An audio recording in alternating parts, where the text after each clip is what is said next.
주보에 올려놓았습니다. 지난 4주 동안 우리가 다니엘서 4장까지 공부를 해왔지요.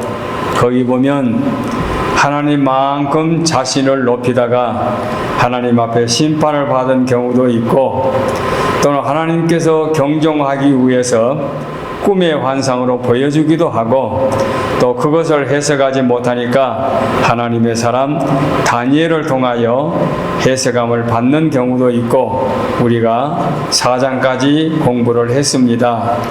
오늘 5장에서는 벨사살 왕의 종말, 벨사살의 종말, 이런 제목으로 5장의 말씀을 상고하도록 하겠습니다.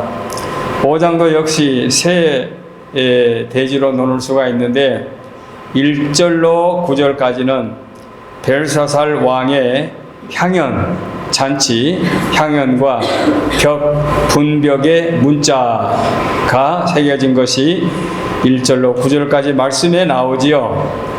그 다음에 10절로 28절 말씀은 아무도 그 문자를 해석하지 못하므로 다시 다니엘을 불러다가 다니엘이 그 문자를 해석해 준 내용이 나오지요. 그리고 끝부분 29절로 마지막 절까지는 오늘 내용의 결말로 말씀을 정리해 놓았습니다. 그런데 여기서는 추가로 말씀을 좀 드리고 본문 설명을 해 나가도록 하겠습니다. 다니엘 하게 되면 이제 느부갓네살 왕의 이제 왕의 사랑을 받았고, 느부갓네살 왕은 이제 왕으로서의 있었던 걸 우리가 알고 있는데, 그런데 벨사살이 누구냐?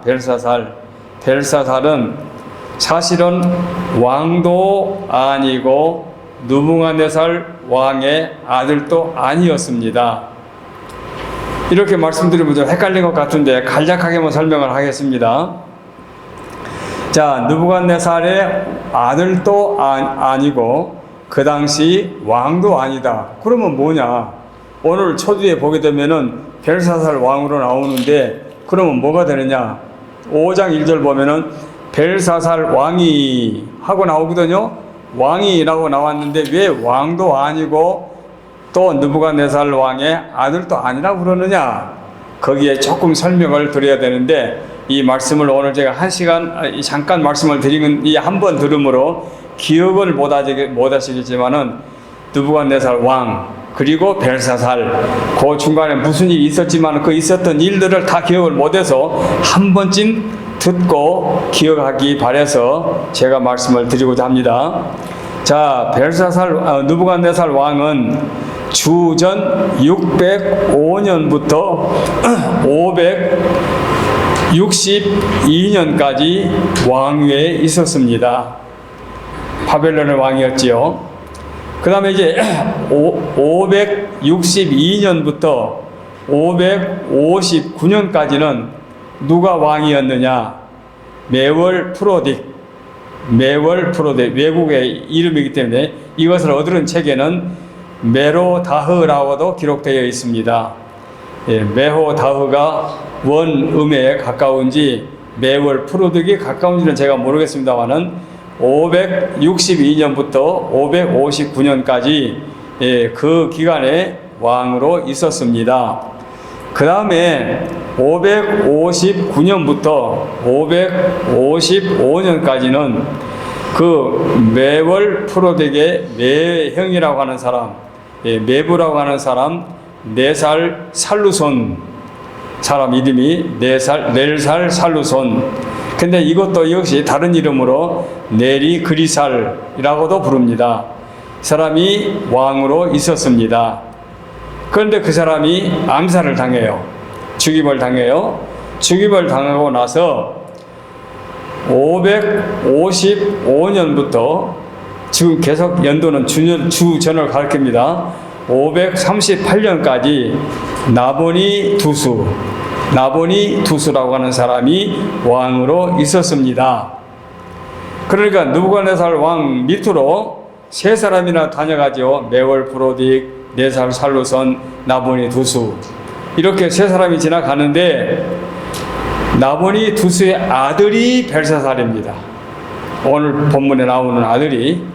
그러니까 자기 아버지가 왕이었고 그 사람은 왕은 아니었는데, 근데 그때의 왕들은 원정을 많이 갔어요. 전쟁하러 많이 가고 전쟁터에 많이 가서 싸우는데, 전쟁에 가서 전쟁하게 되면은 나라 살림을 누가 하느냐? 그래서 나라 살림을 할 때에 아들 벨사살에게 섭정으로 나라 살림을 맡겨놓고 아버지는 밖에 나가 있었습니다. 그래서 이 나보니 두수의 아들 벨사살이 왕으로 칭하게 되는데, 이 벨사살은 또 어떤 사람이냐? 느부갓네살의 딸이, 그러니까 느부갓네살 왕의 딸이 벨사살 왕의 어머니라고 그럽니다. 그러니까 벨사살의 손주이기도 하지요. 외손주. 그래서 벨사살은 느부갓네살 왕의 딸의 아들이기 때문에 느부갓네살 왕으로부터서는 외손주가 될 것이고, 또 그때는 조상님을 부를 때 그냥 아버지라는 말을 많이 사용했거든요. 뭐 요즘에 모든 그 뭡니까 병원에 의사들을 가르쳐 그냥 닥터 하지 않습니까? 그럼 우리는 보통 한국식으로 닥터 하면은 어느 대학교 무슨 교수 그렇게 생각하는데, 모든 의사들이 닥터잖아요. 그런 식으로 그때에 그 조상들을 가르쳐 아버지라는 그 호칭을 사용했기 때문에 느부갓네살을 아버지라고 부를 수도 있었다라고 하니까, 벨사살은 느부갓네살의 아들도 아니고 그 당시 왕도 아니었는데 중간에 메월 프로딕, 벨살 살루손, 나보니 두수가 지나갔는데, 나보니 두수라는 왕의 아들로 아버지를 대신해서 섭정일을 할 때에 그때에 일어난 사건이 다니엘서 5장의 사건이다. 이렇게 기억해 두시면 이 말씀을 우리가 암기할 수도 없고 메모하지 못하면 또다시 옮길 수도 없지만 이런 내용이 들어있다라고 해서 알고 이 말씀을 이어나가도록 하겠습니다. 그러면 538년에 바사국 고레스 왕에게 바벨론이 멸망하게 되고, 바로 그때가 오늘 주인공 벨사살의 멸망, 죽음의 날도 되기 때문입니다. 그래서 오늘 본문을 벨사살 왕의 종말, 이렇게 말씀의 제목을 정했습니다. 그러면 이제 일대지로 들어가겠습니다. 일대지는 1절로 9절까지를 벨사살 왕의 연회 잔치가 1절로 9절까지 이어지고 있습니다. 1절에 벨사살 왕이 그의 귀족 1000명을 위하여 큰 잔치를 배설하고 그 1000명 앞에서 술을 마시니라. 이렇게 1절에 시작이 되지요. 지금 우리는 1절로 9절에 있는 말씀을 1대지로 설명해 나갑니다. 그래서 우리가 4장에 있는 말씀을 보게 되면 느부갓네살 왕이 정신을 잃고 광야에서 짐승처럼 몇 년을 살다가 제정신을 되찾고 다시 궁궐로 돌아온 일이 있었는데, 그리고 난 다음에 무려 시간적으로 따지면은 23년이 지났습니다. 그러니까 그것이 다니엘의 입장에서는 다니엘이 나이가 무려 81살일 때입니다. 주보 칼럼을 여러분이 참고하시면은 지금 설명해 드린 말씀과 또 조화가 이를 줄로 압니다.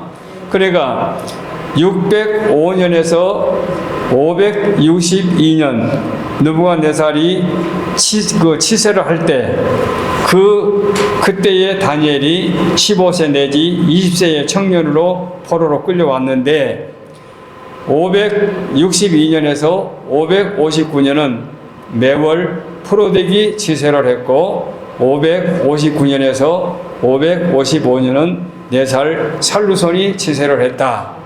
그리고 555년부터 538년까지 나보니 두수의 치세가 있을 때에 벨사살이라고 하는 아들이 이 본문의 주인공으로 나왔다. 이렇게 말씀을 드리면 다시 반복해서 설명이 되겠습니다. 당시 상황은 메데 파사, 메디아 페르시아, 메데 파사 연합군이 바벨론을 대부분 점령하고 이제 바벨론 도성을 함락하기 위해서 사실은 바벨론 도성을 이제 포위하고 있을 때입니다. 그러니까 바벨론 군대와 바벨론의 그 도시에 있는 사람들은 대치 상태에 있는데 이런 상황에서 벨사살 왕이 이 친구들을 말하자면 대신들을 불러놓고 잔치를 벌였다. 좀 이해가 안 갑니다만은 그때의 이 바벨론이라는 도성은 철옹성 같은 성벽이 아주 튼튼했다고 그래요. 그 성벽이 얼마나 튼튼했는가 하니 성벽의 두께가 마차가 양 방향으로 달릴 수 있을 정도로 너비가 넓었다고 그래요. 그만큼 넓고 보통 사람이 어떻게 도성을 쌓는지 알 수가 없을 정도로 만들어 놨기 때문에 너무 견고하기 때문에 누구도 침략을 할 수가 없다. 이렇게 큰 소리를 칠 수 있는 그런 난곡불락이라고 그러죠. 난곡불락의 성을 갖고 있는 이 바벨론 성이었다. 그래서 적들에게 포위가 되어도 그 도성 안에 있는 사람들은 몇 사람이 아니라 1000명 가까이 사람들을 불러다 놓고 술판을 벌릴 정도로 그들이 그렇게 연애를 즐겼다고 말할 수가 있습니다.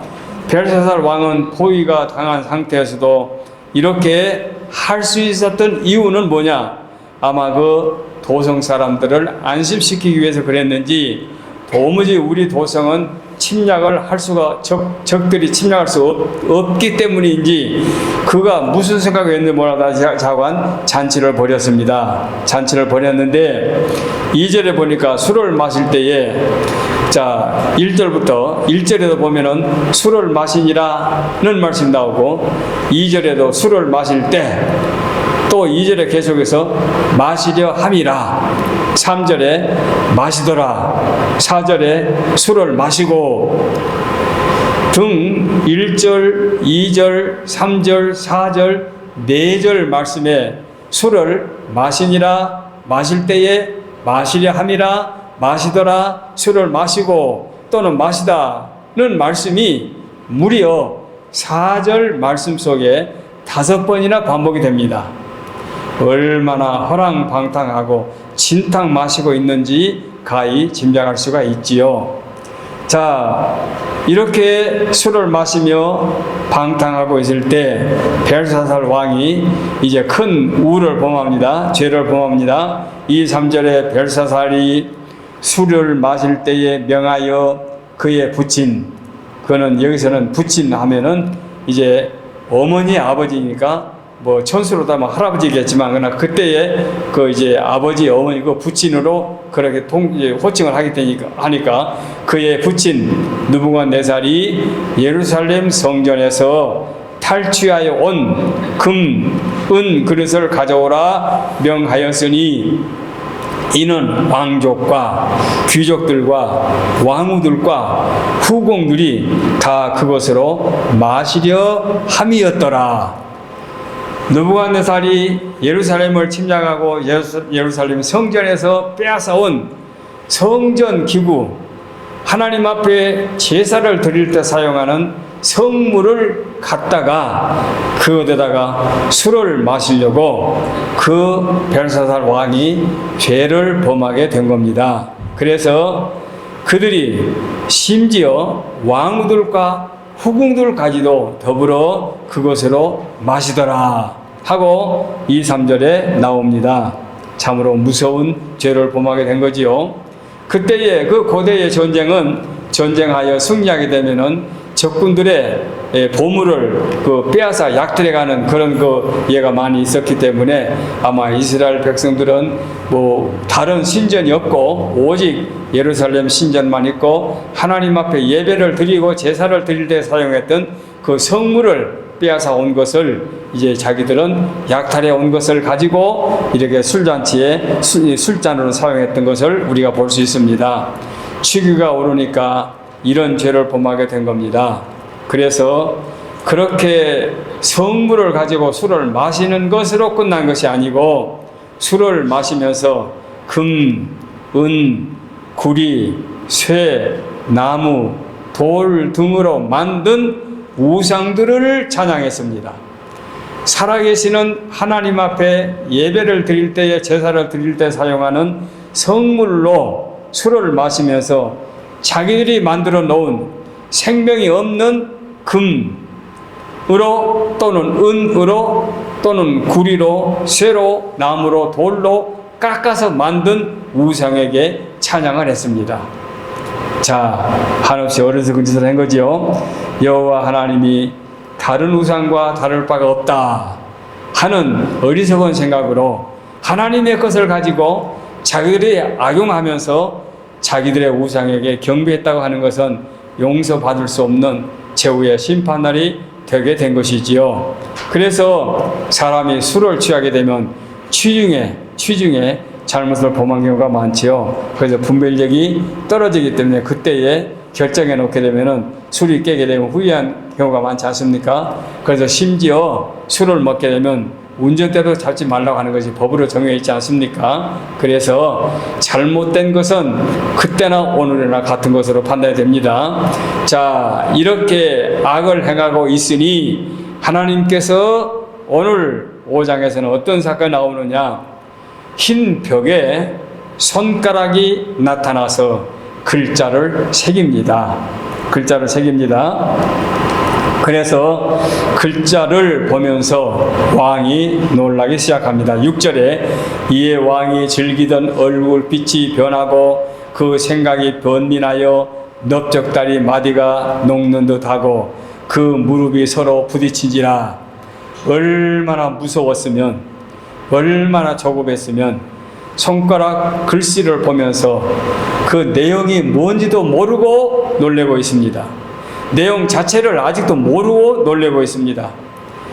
그래서 사색이 되어 온몸을 떨면서 그 갈대아 사람들에게 해석해 줄 사람을 찾지요. 7절에 보니까 왕이 크게 소리질러 술객과 갈대아 술사와 점쟁이를 불러오게 하고 바벨론의 그 지혜자들에게 말하되 누구를 막론하고 이 글자를 읽고 해석을 내게 보여주면 자색 옷을 입히고 금 사슬을 목에 메어주고 나라의 셋째 통치자로 삼으리라.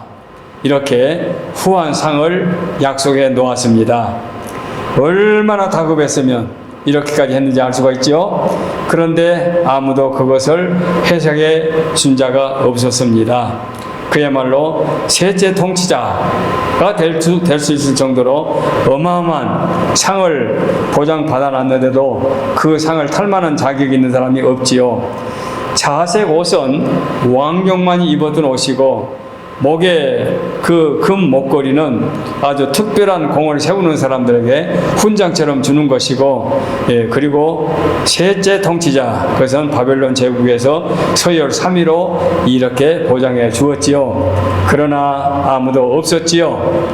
이제 그리고 나서 10절 이하에서 28절까지 말씀 속에서 다니엘이 해석하는 내용이 나옵니다. 자, 벽에 쓰인 글자, 왕이 벌벌 떨고 해석해 줄 사람을 찾습니다. 그런데 왕비가 옛날 오래전에 있었던 다니엘 사건을 기억하고 있었기 때문에 왕에게 왕비가 천거를 합니다. 12절에 왕이 벨르사살이라 이름하는 이 다니엘은 마음이 민첩하고 지식과 청명이 있어 능히 꿈을 해석하며 은밀한 말을 밝히며 의문을 풀 수 있었나이다. 이제 다니엘을 부르소서. 그리하면 그가 그 해석을 알려드릴 것입니다. 이렇게 청구를 했지요. 자, 왕비는 다니엘이 어떤 사람인 것을 알고 있었기 때문에 그렇게 청구를 했습니다. 자, 누구도 해석할 수 없는 일을 이제 다니엘을 통하여 또 하게 된 것이죠. 그래서 다니엘로 하여금 은밀한 말, 의문, 무슨 말입니까? 은밀한 말은 아무도 풀 수 없는 그것을 판독할 수 있고, 그 다음에 그 의문은 무엇입니까? 숨어 있는 것까지도 알아낼 수 있다. 그런 뜻이지요. 그래서 이 글자를 읽고 해석해 줄 사람은 유일한 사람, 한 사람뿐이 없으니 다니엘입니다. 이렇게 이제 해석해 주게 된 거지요. 그래서 다니엘이 부름을 받고 왔습니다. 나이가 많은 이 다니엘이 무슨 정치욕의 욕심을, 정권의 욕심을 갖는 것도 아니고 무슨 보상을 바라는 것도 아니지만 다니엘만이 갖고 있는 하나님께서 주신 지혜로 이렇게 부르심을 받게 된 거지요. 그래서 이제 다니엘이 부르심을 받아서 와가지고 왕에게 이제 서게 됐는데, 다니엘은 그 상급은 관계 없었지요. 관심 없었지요. 왕에게, 느부갓네살 왕에게 나라도 주시고 권세도 주시며 영광도 위엄도 주셨다고 이제 그 왕에게 인정을 하면서 이제 그 뭡니까, 앞장에서 느부갓네살이 왕 짐승처럼 들여나가 이제 버림을 받았다가 짐승처럼 서로 풀을 먹고 있다가 제정신이 돌아오지 않았습니까? 하나님께서 그 나라도 그렇게 역사하셨는데 왕에게도 그렇게 하나님이 권세를 주셨습니다. 하고 나서 22절, 23절 말씀을 보면, 벨사살이여, 왕은 그의 아들이 되어서 이것을 다 알고도 아직도 마음을 낮추지 아니하고 도리어 자신을 하늘의 주제보다 높이며 그의 성전 그릇을 왕 앞으로 가져다가 왕과 귀족들과 왕후들과 후궁들이 다 그것으로 술을 마시고 왕이 또 보지도 듣지도 알지도 못하는 금, 은, 구리, 철, 쇠, 나무, 돌로 만든 신상들을 찬양하고 도리어 왕의 호흡을 주장하시고 왕의 모든 길을 작정하시는 하나님께 영광을 돌리지 아니하고 있습니다. 하고 그 왕에게 바른 말을 했지요. 다니엘은 벨사살 왕의 삶을 느부갓네살 왕과 동일하게 생각하면서 당신도 하나님 앞에 죄를 이렇게 범하고 있습니다. 고 바른 말을 했습니다.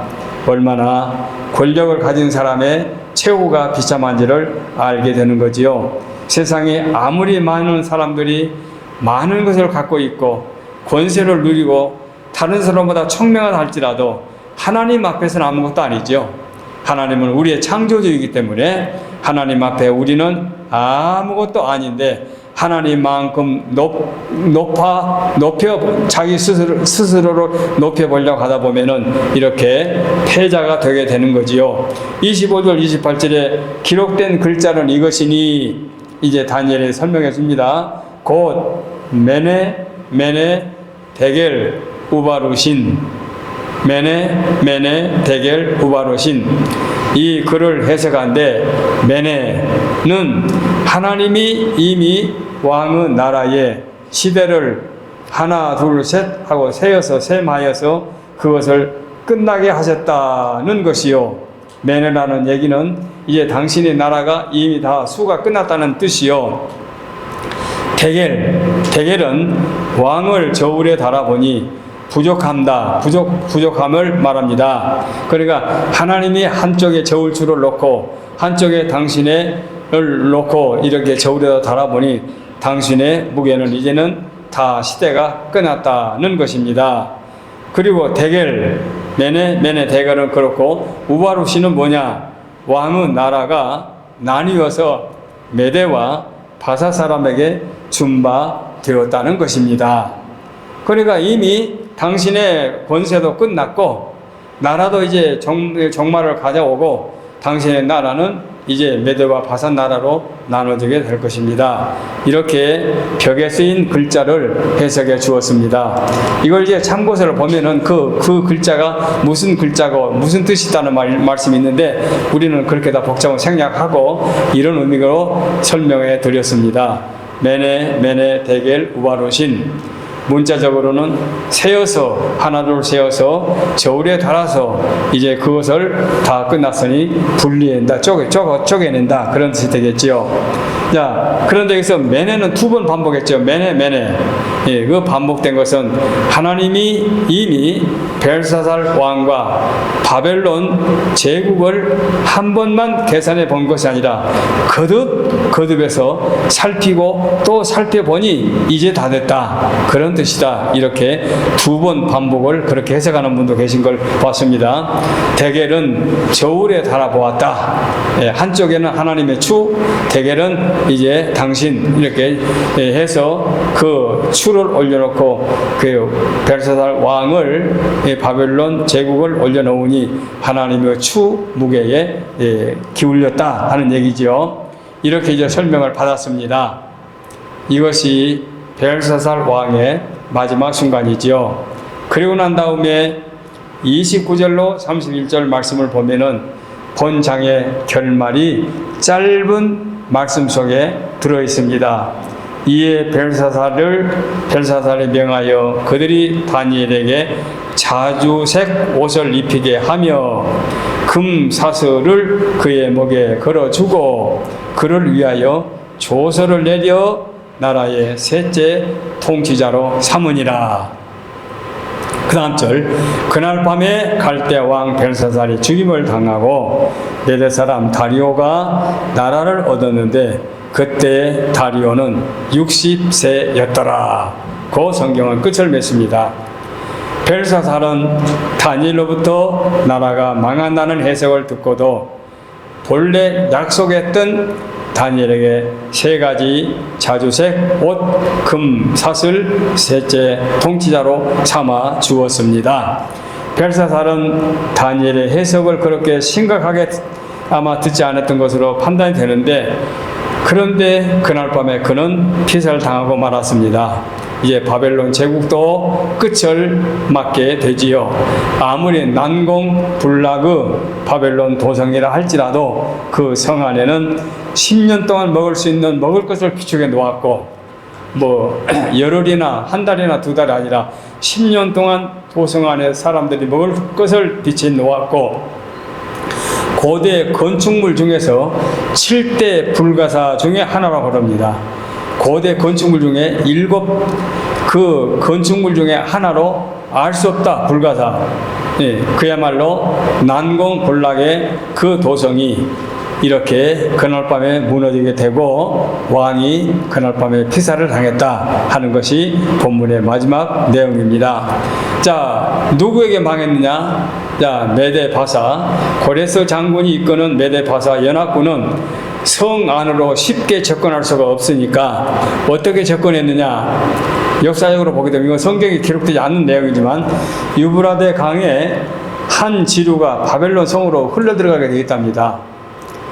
그러니까 강이 도성으로 지나가게 되어 있는데 그 강물을 다른 쪽으로 방향을 틀어서 물을 다른 데로 흐르게 만들고 그 물이 빠져버린 낮은 강으로 그 적군들이 들어가서 성 안의 내부 첩자들과 연합을 해가지고 군사적 충돌 없이 그 도성을 순간에 이제 점령을 해버렸고, 그리고 나니까 벨사살 왕도 그날 밤에 살해할 수가 있었다. 그 날이 주전 BC 589년 10월 12일 바벨론은 멸망하게 되었습니다. 오늘 내용은 여기까지입니다. 그런데 한두 마디 더 추가할 것은 요한계시록, 신약의 계시록을 보게 되면 세상의 멸망을 바벨론 제국의 멸망으로 연결지어서 말씀을 해주고 있어요. 그래서 바벨론이 멸망했다, 계시록에서 말씀한 것은 세상의 종말, 이것을 상징하는 말씀이거든요. 그만큼 고대 바벨론은 이 땅에서 인간의 힘으로는 누구도 점령할 수 없었던 그 대단한 도성이었는데, 그렇게 메대 바사 제국에 이제 멸망을 당했는데, 신약에 와서는 세상을 멸망한다, 세상이 망한다, 세상의 심판을 받는다 할 때에 바벨론이 무너진다, 바벨론이 멸망한다 하는 것으로 상징적인 말씀을 하고 있습니다. 그러니까 이제 이 말씀만 기억해도 신약 요한계시록을 읽으실 때 바벨론이 멸망한다. 바벨론은 그 다니엘서에 나오는 구약의 대단한 나라 중에 하나였는데 그렇게만 생각하지 말고 신약에 와서 바벨론 하게 되면은 세상을 가라키는 말씀이다. 이렇게 여러분이 아시면 되겠습니다. 그래서 바벨론의 그 역사는 느부갓네살 왕 43년 통치에 이제 무너지게 되지요. 그리고 아까 말씀드린 매월 프로덱이 3년 통치했고 4살 살루손이 4년 통치했고 그 다음에 그리고 암살을 당했고 그 친구 나본이 두수가 4년을 통치했고 그 벨사살이 그 신성 모독죄로 이렇게 술판을 벌려가지고 그날 밤에 핀망하게 되었지요. 오늘날 역사를 여기다가 빗대서 설명하지 않아도 세상의 권력, 세상의 암투, 세상에 아무리 힘을 자랑해도 세상의 것은 하나님 앞에 아무것도 아니다. 하나님이 하시면 한순간에 무너질 수밖에 없다. 그것은 요즘에 재난도 마찬가지죠. 재난을 통해서도. 그래서 우리 그리스도인들은 세상을 향하여 뭐라 말하는 거니? 장망성이라고 말하지요. 그 장망성이 무엇입니까? 장차 망할 성, 장차 망할 도성. 그래서 세상은 장차 망할 성이다. 그래서 장망성 이렇게 우리가 묘사를 하지요. 세상 것만 바라보면 이렇게 무너질 수밖에 없고 아무리 신처럼 군림해도 그 군림하는 그 사람도 무너질 때가 있는 거지요. 그래서 성경은 우리에게 경고하고 있습니다. 하나님만 의지하고 나의 나약한 것 자랑하지 말라. 이것이 신앙인의 자세인 것입니다. 오늘 우리는 이 5장 말씀에서 이 벨사살 왕의 멸망과 바벨론의 멸망을 보았습니다. 세상입니다. 세상의 권력은 이렇습니다. 이제 다음 시간 이제 6장 이제 나이 많은 할아버지 다니엘이 사자굴 속에서 하룻밤에 살아나온 내용의 말씀이 나오지요. 오늘 주보에도 내가 중요한 말씀을 옮겨놨습니다. 다니엘서의 구성을 옮겨놓았고 특별히 그 다니엘서의 연도별, 다니엘서의 연도가 1장으로 12장, 우리 성경에는 1장으로 12장까지 되어 있는데 그 12장까지 순서대로 되어 있는 게 아니에요. 그래서 보게 되면은 1장, 2장, 3장, 4장, 그리고 7, 8장 넘어서 5장이 나오고, 그 다음에 7장, 8장, 그리고 9장, 그리고 6장이 나오고, 이것이 연도거든요. 이것을 읽으시면, 다니엘의 연도가 이렇구나. 이렇게 이해가 될 줄 알아서 여기까지 말씀을 드립니다. 기도하겠습니다.